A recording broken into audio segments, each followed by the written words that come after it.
بسم اللہ الرحمن الرحیم۔ ناظرین، آج کا پہلا ویلاگ پیج 403، ویلاگ نمبر 1 اور معارف المسائل ہیڈنگ چل رہا ہے اس کا۔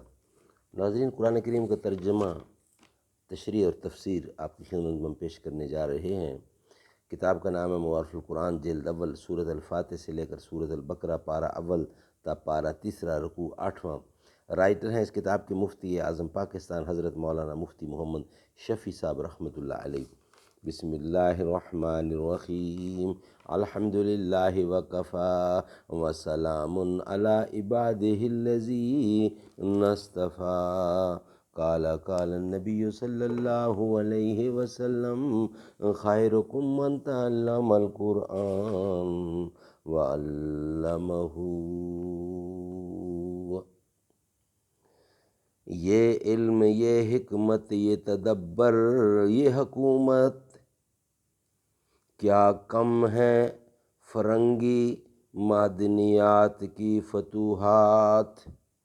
یوں کہتے تھا دل میں جو یاد آتا، کہنے کی ہی باتیں ہیں کچھ بھی نہیں کہا جاتا۔ تیسرا مسئلہ یہ معلوم ہوا کہ علم کو چھپانے کی یہ سخت وعید ان علوم و مسائل کے متعلق ہے جو قرآن و سنت میں واضح بیان کیے گئے ہیں اور جن کے ظاہر کرنے اور پھیلانے کی ضرورت ہے۔ وہ باریک اور دقیق مسائل جو عوام نہ سمجھ سکیں بلکہ خطرہ ہو کہ وہ کسی غلط فہمی میں مبتلا ہو جائیں گے، تو ایسے مسائل و احکام کا عوام کے سامنے بیان نہ کرنا ہی بہتر ہے، اور وہ کتمان علم کے حکم میں نہیں ہے۔ آیات مذکورہ میں لفظ من البینات والہدیٰ سے اس کی طرف اشارہ پایا جاتا ہے۔ ایسے ہی مسائل کے متعلق حضرت عبداللہ بن مسعود نے فرمایا ہے کہ تم اگر عوام کو ایسی حدیثیں سناؤ گے جن کو وہ پوری طرح نہ سمجھ سکیں تو ان کو فتنہ میں مبتلا کر دو گے۔ سبحان اللہ، سبحان اللہ۔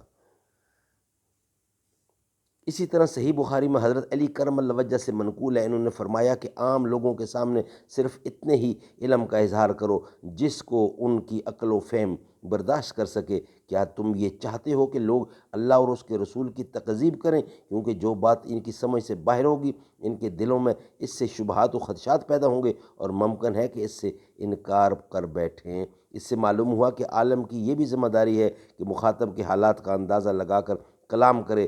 جو شخص کے غلط فہمی میں مبتلا ہونے کا خطرہ ہو اس کے سامنے ایسے مسائل بیان ہی نہ کرے۔ اسی لیے حضرات فقہا بہت سے مسائل کے بیان کے بعد لکھ دیتے ہیں ھذا مما یعرف ولا یعرف، یعنی یہ مسئلہ ایسا ہے کہ اہل علم کو خود تو سمجھ لینا چاہیے مگر عوام میں پھیلانا نہیں چاہیے۔ سبحان اللہ، سبحان اللہ۔ ناظرین، انشاءاللہ ویلاگ نمبر 2 میں اس کا بقیہ حصہ ہم آپ کے سامنے پیش کریں گے۔ ویلاگ 1 ہمارا کمپلیٹ ہوا۔ صدیق اکبر ہے جاں سے پیارا، ہے قلب امت صدیق اکبر۔ نبی کا محسن خلیفہ اول، نبی کا محسن صدیق اکبر، خلیفہ اول صدیق اکبر، صداقتوں کا عظیم پیکر۔ نبی ہو داماد جس بشر کا، بشر وہ کتنا عظیم تر ہے۔ صدیق اکبر ہے جاں سے پیارا، ہے قلب امت صدیق اکبر، بشر وہ کتنا عظیم تر ہے۔